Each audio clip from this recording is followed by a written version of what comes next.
When I was a student at Georgetown about a decade ago, there was one thing that all of my classmates wanted. From the first day, everyone talked about if they would be fortunate enough to gain admission to a certain class in the foreign policy concentration. The class was called America's National Security Toolbox. Each week, the class took a deep dive into one of those tools: bilateral diplomacy, multilateral diplomacy, sanctions, aid, trade, force, responsibility to protect, and covert action. I had the great fortune to secure a lottery spot in that class. It was taught by Secretary Madeleine Albright. Madeleine Albright was born in 1937 in Prague, Czechoslovakia. Her father was a diplomat. Albright spent the war years in Britain, where her dad worked for the Czechoslovak government in exile. In 1948, the Albright family moved from the UK to the United States, where they settled on Long Island before moving to Colorado. In 1962, the family moved to Washington, where Dr. Albright studied international relations at Johns Hopkins, and then Columbia, where she wrote her doctoral dissertation on the role of journalists in the Prague Spring of 1968. Dr. Albright later joined the academic staff at Georgetown, specializing in Eastern European studies, and in '92, Dr. Albright was asked to oversee the transition for the National Security Council of President Bill Clinton, who soon nominated her to be U.S. Ambassador to the United Nations. In 1997, Secretary Albright took office as the 64th Secretary of State, becoming the first female secretary and the highest-ranking woman in the history of the U.S. government at that time.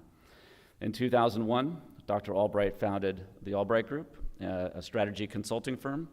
She also continued to teach at Georgetown, where I was fortunate enough to cross paths with her later that decade after hearing so much about her from a guy that I worked for in New York named John Murrows at the East-West Institute. When I think back to the time that I spent studying with Dr. Albright, I'll never forget being invited over to her home with the rest of our class. There she inscribed a copy of her book, Memo to the President-elect, to my mom, Jackie, who was here at the last session. I'll never forget the Iran role-playing game exercise in which I got to play the Indian foreign minister. I'll never forget getting married to my wife, Andrea, that semester, and Dr. Albright excusing me from class so that we could go on our honeymoon. And when I think about the effect that she had on me, even today, it was always to look abroad, always to consider the role that foreign policy has on our lives back here in America. When my wife and I traveled to Iran and to Lebanon during the elections that those countries had in 2009, it was to understand better those foreign affairs and their relationship with what was happening back home. When I moved to the Middle East with my job, it was always with Dr. Albright kind of on my shoulder and thinking about her influence on me and the way that I see the world. One thing that Dr. Albright has continued to be since leaving government is a critical voice in the U.S. foreign policy public discourse. Just last month, she wrote an op-ed for the New York Times in which she said, "There is no ignoring the storm clouds that have gathered. Warning signs include the relentless grab for more authority by governing parties in Hungary, the Philippines, Poland, and Turkey, all of them U.S. allies. If freedom is to prevail over the many challenges to it, American leadership is urgently required." Dr. Albright's latest book, Fascism A Warning, published last month and debuted at #1. I am sure that book touches on the critical role played by American leadership. Secretary Albright was a strong and important voice of American leadership while she was in government and continued to be that strong and important voice after she left it. So it's a great honor to have her here today to talk about her view on the current state of world affairs, as well as on the role that young people like yourselves can play in shaping those affairs. So in conversation with Julayne Virgil, class of '94, President of the Alumni Association and CEO of Girls Inc., Alameda County, ladies and gentlemen, Secretary Madeleine Albright. Julie Ills was talking earlier about the vision of success that UHS is working with students for them to think about and how they create that for themselves. And I'd love to hear how you would define your own vision of success and how you would think about that throughout your career. Well, first of all, I never expected to be who I am. So my own vision really was always, first of all, I'm a grateful American because I wasn't born here, and I'm a naturalized citizen, and so that is how I define myself in every single way. But also, my vision of success always was to make a difference and to pay back, because I was so grateful to live here. My own vision really was to pay back and to have an interesting life and to follow paths that I never thought would come up. So curiosity, but I really never had the concept, as I said, that I would end up being who I was, because those paths weren't open. But I did want to make use of my education and to have an interesting time and to be curious and to deliver. I always have prided myself of when I'm asked to do something that I actually do it and finish the job and that people can depend on me. But my own vision was to satisfy curiosity, to be helpful and to reach out and to be always remember that I'm grateful. At some point, you must have been aware that you were on a trajectory that was beyond what you had imagined. And how did you reconcile that at that point? Were you just along for the ride and continuing to stay curious, or was there at some point where you were really taking charge of where you might be headed? Well, the truth is that I had to take charge of where I was headed for a long time. Basically, by the way, I did go to college, and it was sometime between the invention of the iPad and the discovery of fire. So, you know, I'm a little older than everybody here.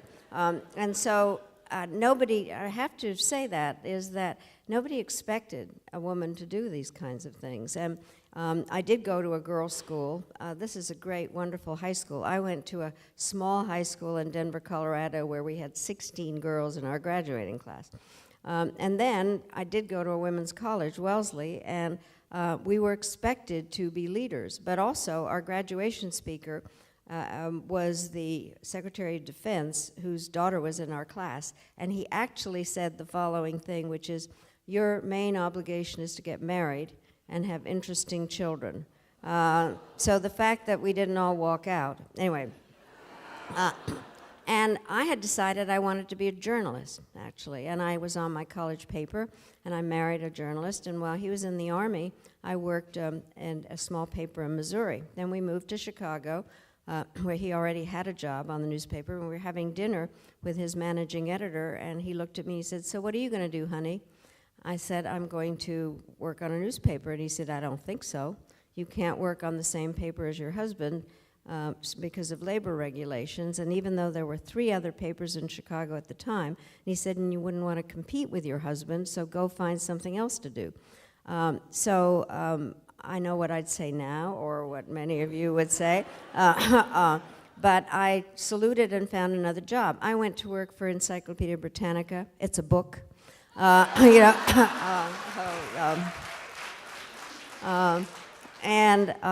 so I then, and by the way, the thing, they used to review different articles every year, so that year they were doing geographical articles, and since I was a poli-sci major, they knew I could at least read those articles and find the appropriate illustration for it. And then also, used to be in newspapers that there'd be a little space left at the bottom, and so you had to fill it with factoids. So I read, and I still remember one, which is ostriches are voiceless, according to Encyclopedia Britannica.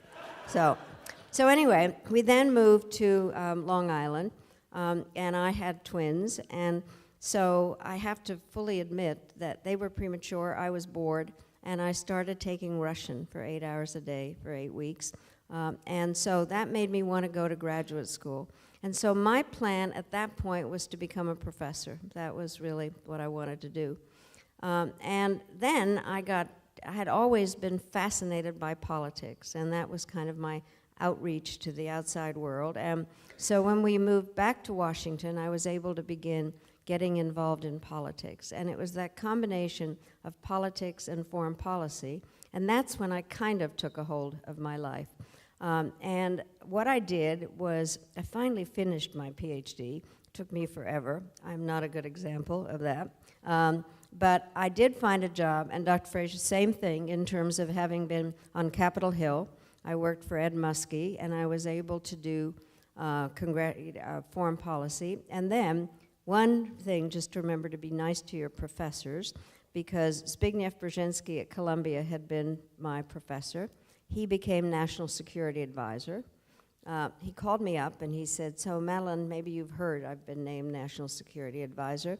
I said, yes, I have. And he said, well, can you find me a place to live? And I said, geez, Big, I thought you were calling to offer me a job. And he said, no, I'm calling to ask you to find me a place to live. So I did that, but ultimately 2 years later, he did offer me a job, and I went and worked in the Carter White House.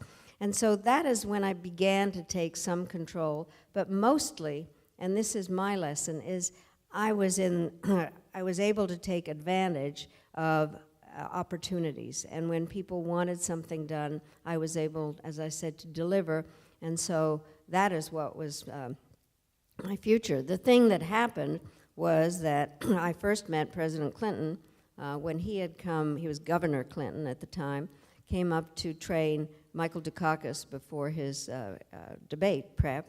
And we found out that I had been teaching at Georgetown. He had been a Georgetown student, not one of mine. And so we became friends. And then what happened was I did do the transition for the Clinton administration. And it never occurred to me that I could be ambassador to the UN because a friend of mine really wanted the job. And I hoped that I would have something to do in the administration. I loved being ambassador to the UN. It never occurred to me that there was a better job than that. And so I really do think the following thing, I'll have to tell this story because it's just so hard to believe. Nobody ever thought that a woman could be Secretary of State. And they said, well, couldn't because Arab leaders would never deal with a woman. And so the Arab ambassadors at the UN said, we've had no problem dealing with Ambassador Albright. We would have no problem dealing with Secretary Albright. So then somebody in the White House, and I don't know who, and I never want to know who, said, yeah, Madeleine's on the list, but she's second tier.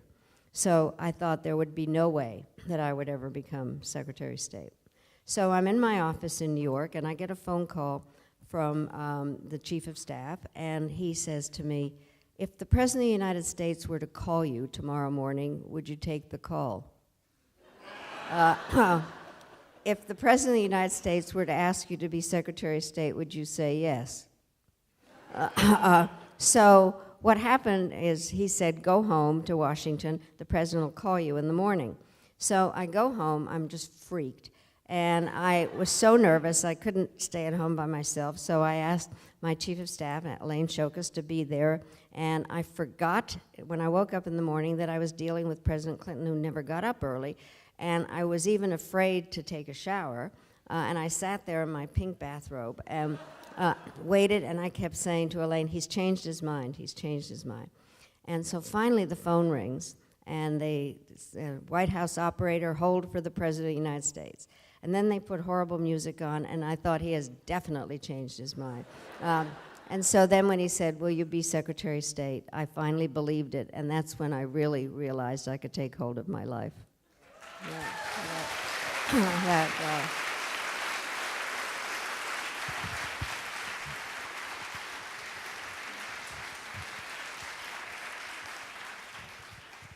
I have to say, that is a wonderful, wonderful story. And for my generation, the interesting thing is I knew, of course, that you were the first female Secretary of State. But because I came of age around that time, it seemed normal and natural to me. And there have been several after. So thank you for breaking that barrier wide open for women. I have to say, my granddaughter, Ellie, who's sitting there, when she was 8 years ago, said, so what's the big deal about Grandma Maddie being Secretary of State? Only girls are Secretary of State because she had gone through Condi and Hillary. And now there are a lot of little boys that can be encouraged. You could be Secretary of State.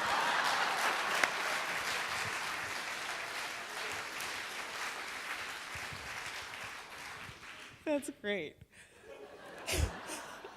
Yes, it is still available, a position available for boys. You mentioned that you first wanted to be a journalist. That was your first goal. And you also did your doctoral research on the role of journalists during the Prague Spring. I was curious to, what would you say might be said in the future about the role of journalists now? in our current political era? Well, first of all, I think the important part to realize that in any system, especially a democracy, having information is power.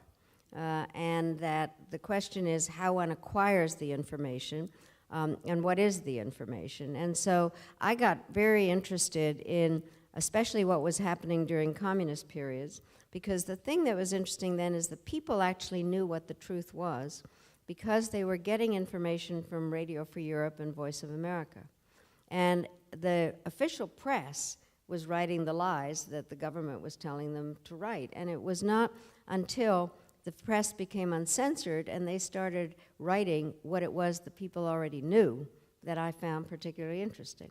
Then the thing that happened, I wrote also about the Polish press during the Solidarity period, and there's always some new technological invention, I mean, the printing press, et cetera. Then what happened in Poland, it was the beginning of the microcassette, and what happened was Lech Wałęsa, the worker leader, would give us a rousing rally, and that would be taped, and then they'd send it to the next place. So that was the beginning of a whole different movement. Now we are inundated with information. There's no question. And the question is what is true and what is not. And one of the aspects that I've talked a lot about is what happened during the Arab Spring. So there's no question that the young people were motivated by social media to go to Tahrir Square in Cairo. But the question was, everybody was kind of in their own echo chamber, getting their information from somewhere and not necessarily knowing where it had come from. And that's the tendency that we really get involved in, is only listening to what we already know. Now, you should all be very happy you live here and not in Washington, D.C., because for many reasons, but one is that I make it a point to listen to things I disagree with. So I listen to right-wing radio as I drive. I yell a lot. And someday I'm going to be arrested, but I do think it's important to listen to what you disagree with. Now, though, as I say, information is power, but we're inundated with information. And I think the really important thing, especially for students, is to recognize that you have to compare and find different sources because you need to know what is really going on, and you can't just trust one thing. I do believe that journalism is a very honorable and important job, especially in a democracy. And so what I'm troubled about, and I have written about in this last book, is that we can't call the journalists the enemy of the people.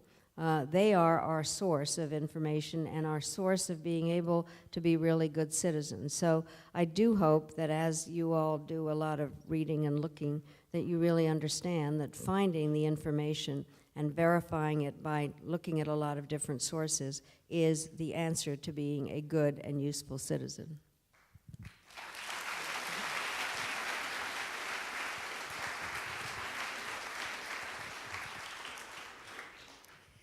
And we mentioned earlier your new book, Fascism A Warning. Your family has personal experience with fascism, having fled twice.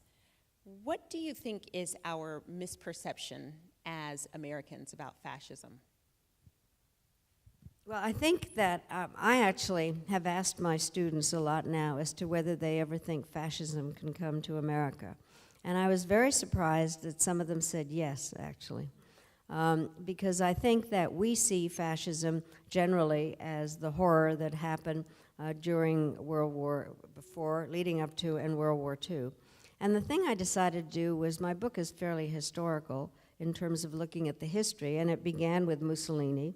And one of the aspects that's been out there every single time is when there's a division in society.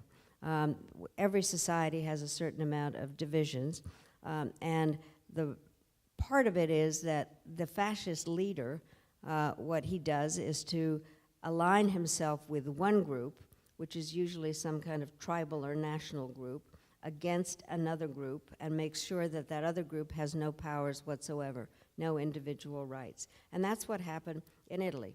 And it was then exacerbated even more by Hitler.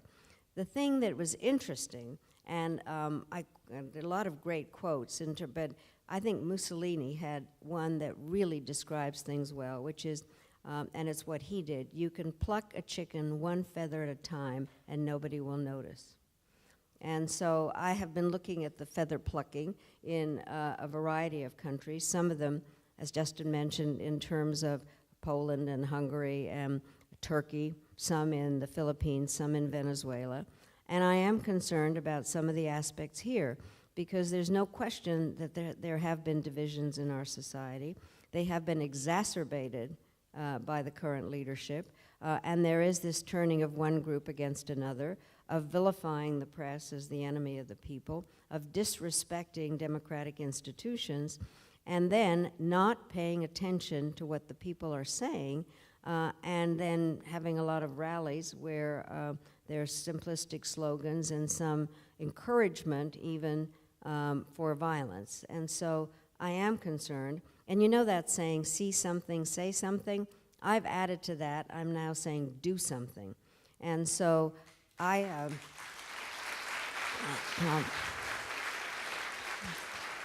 am especially honored to be speaking to such a great group of young people, because one of the things, again, there isn't a speech or a book that's ever written that doesn't quote Robert Frost. And so what I have in my book is, he said, the older I get, the younger are my teachers. And so I love learning from my students, and I'm especially encouraged by the young high school students that got out there and marched because they didn't want to go to school in flak jackets. Okay. Yeah.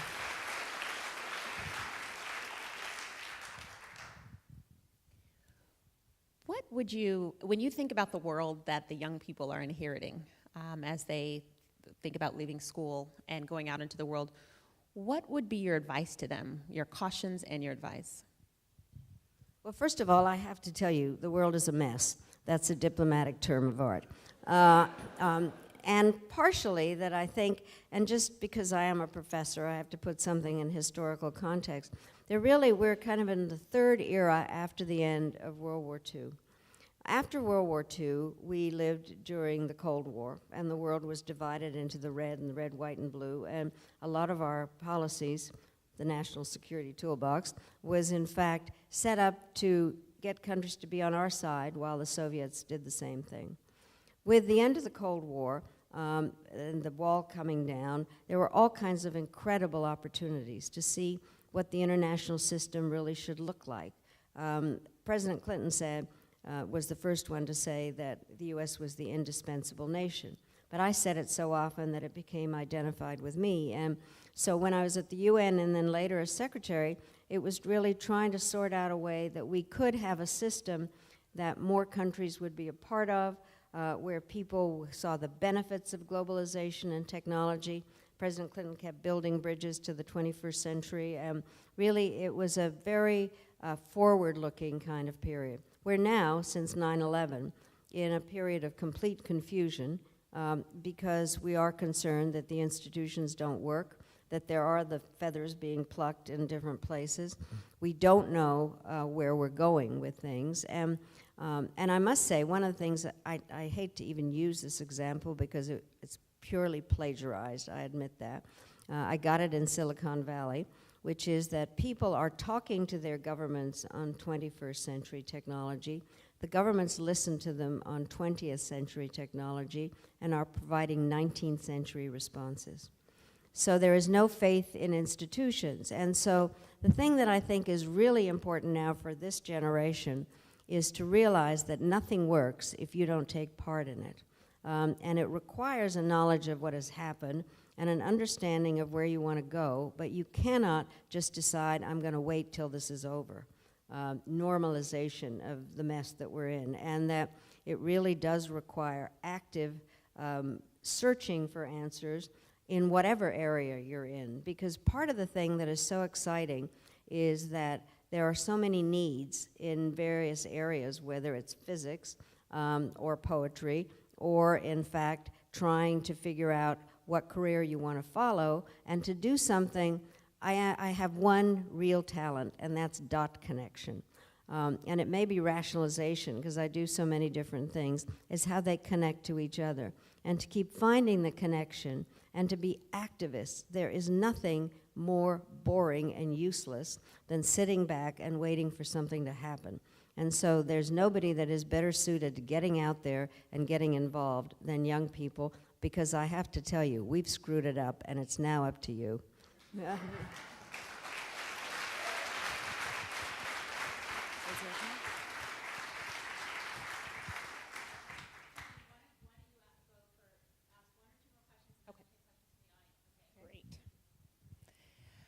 Well, we've heard some recent historic news that there could be a possible reunification of the Koreas. And you were the first and only Secretary of State to speak with Kim Jong-il, the father of the current leader of North Korea, Kim Jong-un. Was curious if you had any thoughts that you can share with us. I haven't been asked by the other people as to whether they wanted to hear what I had to say. Let me just say the following thing. I do think that one of the aspects in terms of our relationship with North Korea, it goes back now, there never was a peace treaty at the end of the Korean War. And the North Koreans have been trying very hard in some way to get recognition by the United States. There's been an awful lot of up and downs in all of it. And when we were in office, our life had begun in a complicated way in '93 when the North Koreans said they were pulling out of the Non-Proliferation Treaty. And we went through a number of different diplomatic experiments with them, a number of different things. What happened in our case, and my case specifically, was that first President Clinton had asked former Secretary of Defense Bill Perry to do a complete review of our policy towards North Korea. And the amount of time that we all spent preparing and working and thinking about what to do cannot be underestimated, because I really do think that one of the issues that worries me now is the lack of that kind of preparation. So what happened briefly in the summer of 2000, after this review had taken place, and Bill Perry had said to the North Koreans, you can either negotiate on all these or we will use force, and they chose to negotiate. So the number 2 guy comes to the United States, and we go to the Oval Office, and he gives President Clinton an invitation for him to go to North Korea. And President Clinton did what was appropriate, which was saying, well, maybe I'll go at some point, but the Secretary of State has to go to prepare this. That didn't thrill them, but nevertheless. And we didn't know a lot about North Korea. That was part of our problem. I was told that the leader, Kim Jong-il, was crazy and a pervert. I found out he wasn't crazy. And so we get there, and I'm stuck in the guest house and with no idea what to do because we had no embassy. So then what happens is they had cameras on me and sound checks, and then things that you guys know, which is if you type on a laptop, they can just tell by your strokes what you're doing. So we sat there, and finally I got a message, and it was that I had to go and see his embalmed father. So I go to the mausoleum, and there's this body, and the question is what you do. If you bow too low, then the American press criticizes you for being obsequious, and if you don't bow low enough, you haven't accomplished what you're supposed to do. So I must have had the right angle, because I did that, and then I get back to the guest house, and I get a message that the dear leader will see me. So we go, and we're having a press conference, and it was like something out of the 50s with these old cameras. And then I'm standing next to the dear leader, Kim Jong-il, and we're about the same height. And I knew I had on high heels, and I look over, and so did he. And he had, his hair was much poofier than mine. But it turned out, when we went to the meetings, that we were having very complicated discussions on missile limits. And he was very well versed in all of that, and really very good and important meeting. Then he says, so, I have a surprise for you tonight. And I thought, well, it turns out that they were redoing their 50th anniversary celebration of the Workers' Party with this incredible gymnastics act and very fancy costumes. And they know, I think the students have seen generally at our football games, the flip cards that they can can make the whatever tableaus. So what happened in that was that they did a lot of the deer leader in the fields with tractors, but ultimately one of the things we were talking about officially was something called the Taipodong missile. We were concerned about how far they could go. So all of a sudden they were good enough at the flip cards to make a missile go up. And so Kim Jong-il turned to me through his interpreter and he said, and that's the last one. Anyway, so I was there. Then what happened was the election of 2000. And I went to Colin Powell, who succeeded me, and said to him where we were in the middle of our talks. And he said, I want to continue that. And then a headline appeared in the Washington Post saying, Powell to continue Clinton policies on North Korea. He was hauled into the Oval Office and told no way. So I hold no brief for the North Koreans, but we did not in fact follow through on those talks. Now, I have to tell you though, that I am responsible for Dennis Rodman and the things that he's done there, because one of the things that we did know, Father Kim Jong-il loved basketball. So I took over a basketball autograph by Michael Jordan that they had in their Holy of Holies. So that is how basketball plays a role in all of this. Career. Well, first of all, I hope you're looking at Wellesley, because it is a great school, and there's really, there were some people that were saying there was something in the water, but I liked it very much, and I was trained, in fact, at Wellesley to speak up and to really state my views. The problem was, as you remember I just said, that was not what people did. And our class, the class of 59, was kind of a transitional class in terms of the way women were going to be treated and what we needed to do for ourselves. I do think that the issue is that it is very important, I do believe this, for women and men to work very hard in order to be able to participate in what are increasingly complicated aspects of dealing with our international and our national life, and getting a good education where you're not limited to just the subject that you're working on and can reach out to others is very important. And I have to, just as a matter of pride, they've established an institute in my name at Wellesley in which young women from multidisciplinary parts of the college work together to do projects together. And we're about to do our 10th year, and so I think that multidisciplinary part is very important. Let me just say, though, that I just, in going through my papers, I just found a letter to myself that I wrote when I was 24 years old, and I was at home taking care of these twins. And by the way, being a mother is nice, but it isn't all-encompassing in terms of all the other things that women are able to do. And so this letter is really very sad because it says, I'm 24 and I have no idea what I'm going to do with myself. I just know I'm bored. And so what I did do was then go to graduate school and start a life where I thought that I could be a participant in things. The hard part, and I find this very hard to say, is that women are very hard on each other. And every woman's middle name is guilt. You're never in the right place. And so I did come up with the most famous statement I ever made, which ended up on Starbucks cups, is that there's a special place in hell for women who don't help each other. And I really believe that. Because the thing that happened to me when I was going to school, there would be other women that say, well, why aren't you home with your children? And besides, my hollandaise sauce is so much better than yours. And I, just made me feel rotten.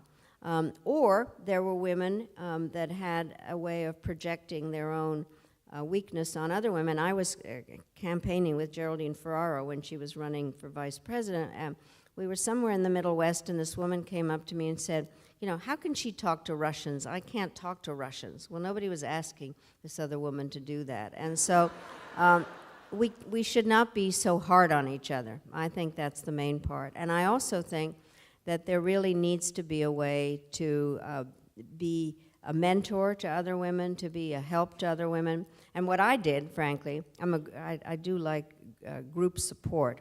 So when I went to the UN, there were 183 countries in the UN at the time, and it was one of the first times I didn't have to cook lunch myself, so I asked my assistant to invite the other women that were ambassadors there, and I get to my residence, and there's 6 other women there, from Kazakhstan, Philippines, Trinidad, and Canada, and then Trinidad, Tobago, Jamaica, and Liechtenstein. So I'm there, and because I was the American, I created a caucus. And so we called ourselves the G7, and we lobbied on behalf of women judges on the War Crimes Tribunal because the things that have been happening in the Balkans were against women. So it's that kind of support group thing. The other part, and I really mean this so very importantly, especially to everybody in this, men and women here, is that you have to learn to interrupt. Because I was always the only woman in the room, and I would think to myself, well, I'm going to say something, and then I thought, well, it'll sound stupid. And then some man said it, and everybody thought it was brilliant. And I was really mad at myself for not saying it. If you're going to interrupt, you have to know what you're talking about, and to really be able to say it in a strong voice. So I think women and men have to believe in each other, have to be supportive of each other, and not allow yourself to be put down. And in Washington, one of the things that happens, believe me, in any room, what happens is the person that's sitting with you is going to try to make you look stupid in order to make him or herself seem smarter. So Justin remembers this. When I was having what I called presidential briefings, I made the briefings be in teams so that there would be people that were more supportive of each other than just trying to make you look stupid. And so I think that the teamwork is very important, whether you're a man or a woman, but women do need to be more supportive of each other. We can't have the queen bee syndrome. If there's only one job, it's going to be mine and not yours. But knowing if there's more than one woman in the room, you will make a difference.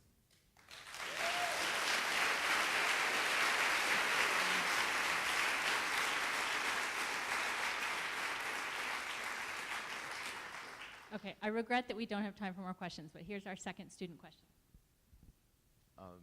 So as someone who's been such an influential figure and you've made decisions that have impacted so many people's lives, how do you deal with regret looking back on those decisions? Well, I have to tell you, and I think one of the things that I think is important, first of all, and let me just say something generally about decision-making and about how it is viewed. You have to remember when you are making judgments about decisions that the people making the decisions only had the information they had at the time, not in terms of looking back at things and trying to figure out why they didn't know about something or what they did or didn't know. And so I think that it is important to recognize that. The other is, and I have had a lot of criticisms of other things that happen in other administrations, and I always say this: people don't sit in their offices trying to make stupid decisions. What they are doing is operating from their perspective of what they're trying to accomplish. So with that having been said, let me just say one that I regret tremendously is what we didn't do on Rwanda. And it is something that haunts everybody, including mostly President Clinton, because he keeps asking about it. But what is interesting to know about that is to understand what other things were happening at the same time. So, for instance, there had been in Somalia Black Hawk Down, where our soldiers had been dragged through the streets, or there had been problems in Haiti where we had sent an aircraft carrier to go help, and the violence was so bad that it turned around. And we were taking action in Bosnia, and there were various casualties that had come from that. And what happened is that the representative, the Secretary General, comes to the Security Council to give information. And Rwanda he talked about that as one of many, many different things. And the Rwandan representative was on the Security Council with us up there. And so he was a Hutu, and he denied everything that was going on. The bottom line is that finally we had a discussion, and it was evident that we didn't have the right or enough information. I got up from my seat and went to call Washington for different instructions, and I couldn't get them changed. But the bottom line, my big regret is, even though we probably couldn't have gotten there on time because it was volcanic genocide, that we should have tried something more, and I had hoped that it would be a lesson. And what was happening in Darfur later was rolling genocide, and we still didn't do enough. So the question is, under what circumstances do you get the United States involved? And I do think one of the questions for all of you now is, how do you see the role of the United States? By the way, there's nothing in the word indispensable that says alone. It just means that we have to be engaged. And I am very disturbed by what I'm learning now, where President Trump is constantly talking about us as a victim. We are not victims. We're the most powerful country in the world. But the question is, under what circumstances do we get involved? And it's one of those damned if you do, damned if you don't.